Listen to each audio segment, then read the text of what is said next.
నాడైనా నేడైనా ఎప్పుడైనా యుద్ధం ఓ విషాదం. మానవ చరిత్రలో అమానుషం. యుద్ధం మిగిల్చిన క్షేత్రం వినిపించేది రాక్షస నిశ్శబ్దం. నిజమే, యుద్ధం చేసిన గాయాలు ఏళ్లకేళ్లు వెంటాడుతాయి, తరతరాలను వెంటాడుతాయి. పశ్చిమాసియా యుద్ధం కూడా అలాంటి ప్రభావమే చూపించడం ఖాయంగా కనిపిస్తోంది. శాంతి చర్చలు గట్టిగా వినిపించి ఇప్పటికిప్పుడు యుద్ధం ఆగినా ఆ ప్రభావం భవిష్యత్తును వెంటాడే ఛాన్స్ ఉంది. ప్రపంచం ఎప్పుడు చూడని సంక్షోభం ఎదుర్కొనే ప్రమాదం ఉంది. నిజమేనా? ఎందుకలా? యుద్ధం విసురుతోన్న సవాళ్లు ఏంటి?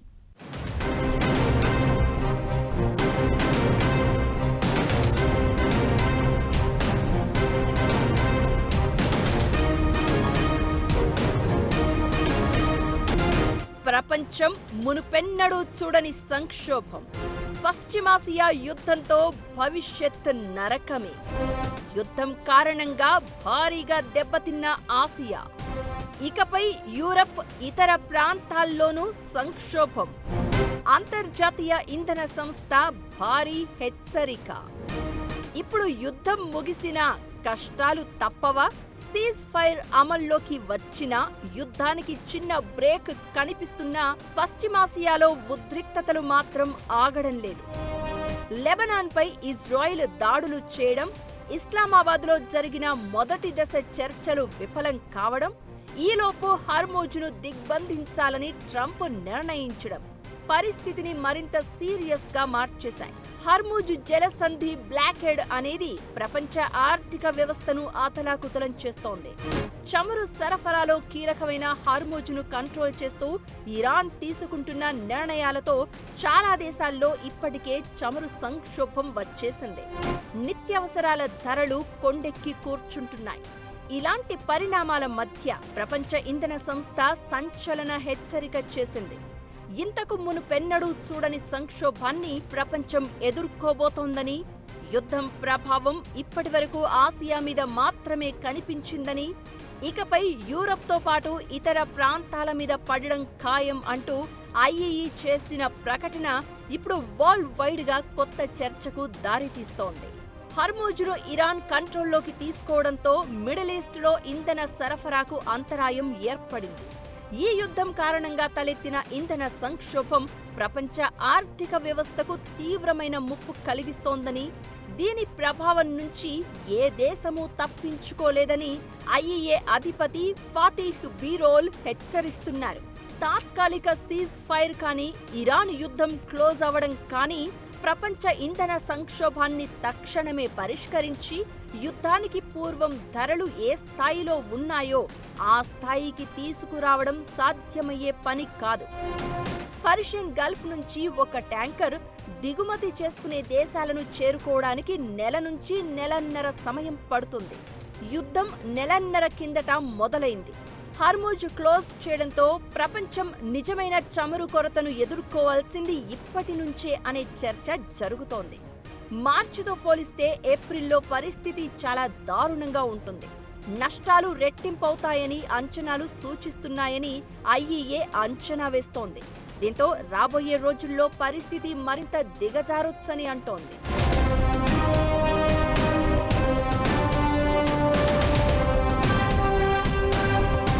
యుద్ధం కారణంగా ఇప్పటికే చమురు ధరలు పెరిగాయి.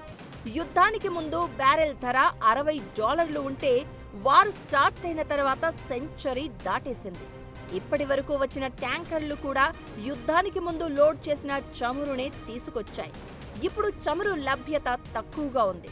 దీంతో ఇరాన్ వెంటనే హర్మూజ్ జలసంధిని తెరిచినా ధరలు యుద్ధానికి ముందున్న స్థాయికి తిరిగి రావు. చమురు సంక్షోభంలో కొత్త దశ ఇప్పుడే స్టార్ట్ అవుతుందనే చర్చ జరుగుతోంది. ఇకటు చమురుతో కంపేర్ చేస్తే గ్యాస్ సంక్షోభం ఎక్కువగా ఉండే ఛాన్స్ ఉంది. వారకు ముందు ప్రపంచ ఎల్ఎన్జీ సరఫరాలో ఖతార్ 21% వాటా కలిగి ఉండేది. ఇప్పుడు దానికి ప్రత్యామ్నాయం లేకుండా పోయింది. ఇరాన్ దాడులతో ఖతార్ సంక్షోభంలో పడిపోయింది. ఎల్ఎన్జీ సరఫరా త్వరగా మెరుగుపడడం సాధ్యం కాదు. ఖతార్ నుంచి ఎగుమతులకు ప్రత్యామ్నాయ సముద్ర మార్గం లేదు.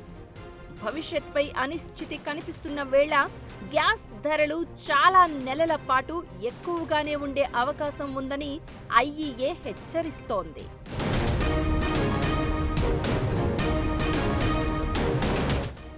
ఇరాన్ యుద్ధం కారణంగా ప్రస్తుతం ఆసియా మీద భారీగా ఎఫెక్ట్ పడింది. అయితే పరిస్థితి ఇలానే కొనసాగితే ఆసియా నుంచి సంక్షోభం యూరప్ దేశాలకు విస్తరించే అవకాశం ఉందని ఐఈఏ హెచ్చరిస్తోంది. హర్ముజ్ జలసంధి ఇంకో వారం 2 వారాలు మూసుకుపోతే చమురు ధరలు పెరగడమే కాదు, ఎరువులు, పరిశ్రమలకు అవసరమైన ముడి పదార్థాల కొరతకు దారితీస్తుంది. ఈ సంక్షోభం మొదట ఆసియాలో మొదలై తర్వాత యూరప్ వరకు విస్తరిస్తుంది. ఆహార ధరలు కూడా భారీగా పెరిగే అవకాశాలు ఉంటాయనే హెచ్చరికలు వినిపిస్తున్నాయి. ఇకటు ఇరాన్ను, దాని ఎగుమతులను అడ్డుకోవడం ద్వారా సరఫరా తగ్గుదలకు ట్రంప్ కారణమవుతున్నారు. హర్ముజ్ ఎక్కువ కాలం మూసుకుపోతే ధనిక దేశాల్లో చాలా ఎక్కువగా ధరలు పెరుగుతాయి. పేద దేశాల్లో అయితే ఇంధన కొరత ఏర్పడుతుంది. ఇలాంటి పరిస్థితులు రాజకీయంగానూ ప్రభావం చూపించే అవకాశాలు ఉంటాయి. హర్ముజ్ జలసంధి, దీని చుట్టూ తీసుకున్న నిర్ణయాలు, వేస్తున్న అడుగులు ప్రపంచ దేశాల ఆర్థిక వ్యవస్థలపై ఒత్తిడి పెంచుతున్నాయి. యుద్ధం ప్రభావం భవిష్యత్తుపై ఎలా ఉండే ఛాన్స్ ఉంది? రాబోయే రోజులన్నీ ఇక నరకమేనా? యుద్ధం మిగిల్చిన నష్టాల నుంచి కోలుకోవటానికి ఎంత టైం పట్టే ఛాన్స్ ఉంది? చరిత్రలో సంక్షోభాలు నేర్పుతున్న పాఠాలు ఏంటి? యుద్ధం ముగిసినా ఎదురయ్యే సవాళ్లేంటి? యుద్ధ నష్టాల నుంచి కోలుకునే టైం ఎంత? సంక్షోభం ప్రభావం ఆర్థిక వ్యవస్థపై ఎంత? చరిత్రలో సంక్షోభాలు నేర్పుతున్న పాఠాలేంటి? హర్ముజ్ను క్లోజ్ చేయడం చరిత్రలోనే అతిపెద్ద సరఫరా అంతరాయంగా మారింది. 1970ల నాటి చమురు సంక్షోభాలు యుక్రెయిన్ యుద్ధం కంటే ఇది చాలా తీవ్రమైంది. యుద్ధానికి ముందు బ్రెంట్ క్రూడ్ ధరలు $66 స్థాయిలో ఉండేవి. వార్ స్టార్ట్ అయిన తర్వాత $100 పైకి చేరిపోయాయి. ఇది $150లకు చేరే అవకాశాలు ఉన్నాయనే చర్చ జరుగుతోంది. సహజ వాయువు, ఎరువుల ధరలు కూడా ఇదే బాటలో పయనించాయి. మౌలిక సదుపాయాలకు జరిగిన భారీ నష్టం కారణంగా రవాణా పునరుద్ధరించిన సప్లై చైన్స్ సాధారణ స్థితికి రావడానికి చాలా టైం పడుతుంది. ఇది గణనీయమైన ప్రపంచవ్యాప్త తీవ్ర అసమాన ప్రభావాన్ని చూపుతుంది. ఇంధనాన్ని దిగుమతి చేసుకునే దేశాలు, అందులోనూ తక్కువ ఆదాయం గల దేశాలు తీవ్రంగా ఎఫెక్ట్ అవుతాయి. 1973 యోమ్ కిప్పూర్ యుద్ధం, 1979 నాటి ఇరానియన్ విప్లవం లాంటి చారిత్రక సంఘటనలు, పశ్చిమాసియాలోని భౌగోళిక రాజకీయ సంఘర్షణలు చమురు ధరలు పెరగడానికి, ఆర్థిక మాంద్యానికి దారి తీస్తాయని చూపించాయి. అయితే ప్రస్తుత సంక్షోభం స్థాయి ప్రపంచ అనుసంధానాలు, మౌలిక సదుపాయాలకు జరిగిన నష్టం దీర్ఘకాలిక ప్రభావాన్ని చూపిస్తున్నాయి. IMF, ప్రపంచ బ్యాంక్ లాంటి సంస్థలు 2026కి ప్రపంచ వృద్ధి అంచనాలను తగ్గించాయి. ప్రస్తుత భౌగోళిక రాజకీయ పరిస్థితి ప్రపంచ ఆర్థిక స్థిరత్వానికి తీవ్రమైన ముప్పుగా మారుతోంది. దీర్ఘకాలిక స్తబ్దతకు దారితీసే అంశాలన్నీ ఒకచోట చేరుతున్నాయి. ఇంధనాన్ని దిగుమతి చేసుకునే దేశాలు, బలహీన బడ్జెట్లు, అధిక అప్పులు ఉన్నవి ప్రమాదంలో ఉన్నాయి. మిడిల్ ఈస్ట్లోని మౌలిక సదుపాయాల నష్టం కేవలం తాత్కాలిక సరఫరా సమస్య కాదు, ఇది దీర్ఘకాలంలో తక్కువ ఎగుమతి సామర్థ్యానికి దారితీయవచ్చు. ఇది ఇంధన ధరలను ఏళ్లకు ఏళ్లు మండిపోయేలా చేస్తుందనే అభిప్రాయాలు వినిపిస్తున్నాయి. హర్ముజ్ను చమురు ట్యాంకర్లు, గ్యాస్ రవాణా నౌకల కోసం తెరవడం ఒక సమస్య అయితే, నెలన్నర పాటు జరిగిన బాంబు దాడుల్లో దెబ్బతిన్న ఆ ప్రాంతంలోని ఫ్యాక్టరీల్లో ఉత్పత్తిని పునరుద్ధరించడం మరో సమస్య. యుద్ధ సమయంలో జరిగిన దాడులతో మిడిల్ ఈస్ట్లోని 40కి పైగా చమురు, గ్యాస్ ప్లాంట్లు దెబ్బతిన్నాయని అంతర్జాతీయ ఇంధన సంస్థ గణాంకాలు చెప్తున్నాయి. ప్రపంచంలోనే అతి పెద్దదైన లిక్విఫైడ్ గ్యాస్ ప్లాంట్లలో 17% ఇరాన్ క్షిపణులు ధ్వంసం చేశాయి.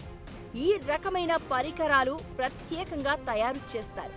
వాటికి విడి భాగాలు ఉండవు. దీంతో మరమ్మతులకు నెలలు కాదు 3 నుంచి 5 ఏళ్లు పడుతుందనే అభిప్రాయాలు వినిపిస్తున్నాయి.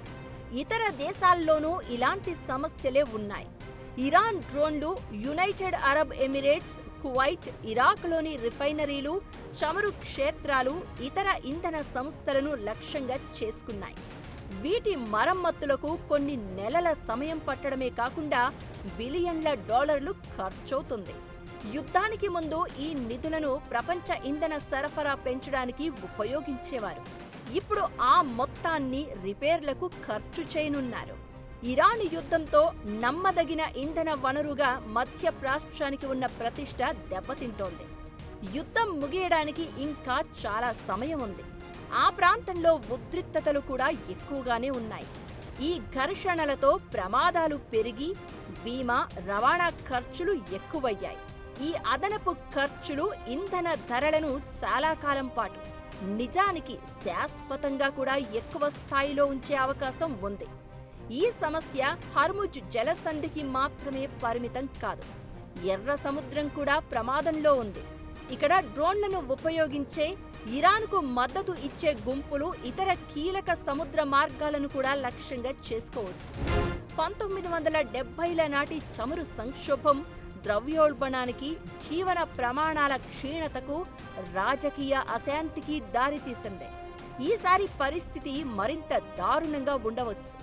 ఇప్పటివరకు ఆసియా అత్యంత తీవ్రంగా దెబ్బతింది. ఈ సంక్షోభం యూరప్, ఇతర ప్రాంతాలకు కూడా చేరుకుంటుందని, చరిత్రలోనే అతిపెద్ద ఇంధన సంక్షోభంలోకి ప్రవేశిస్తున్నామని IEA హెచ్చరిస్తోంది.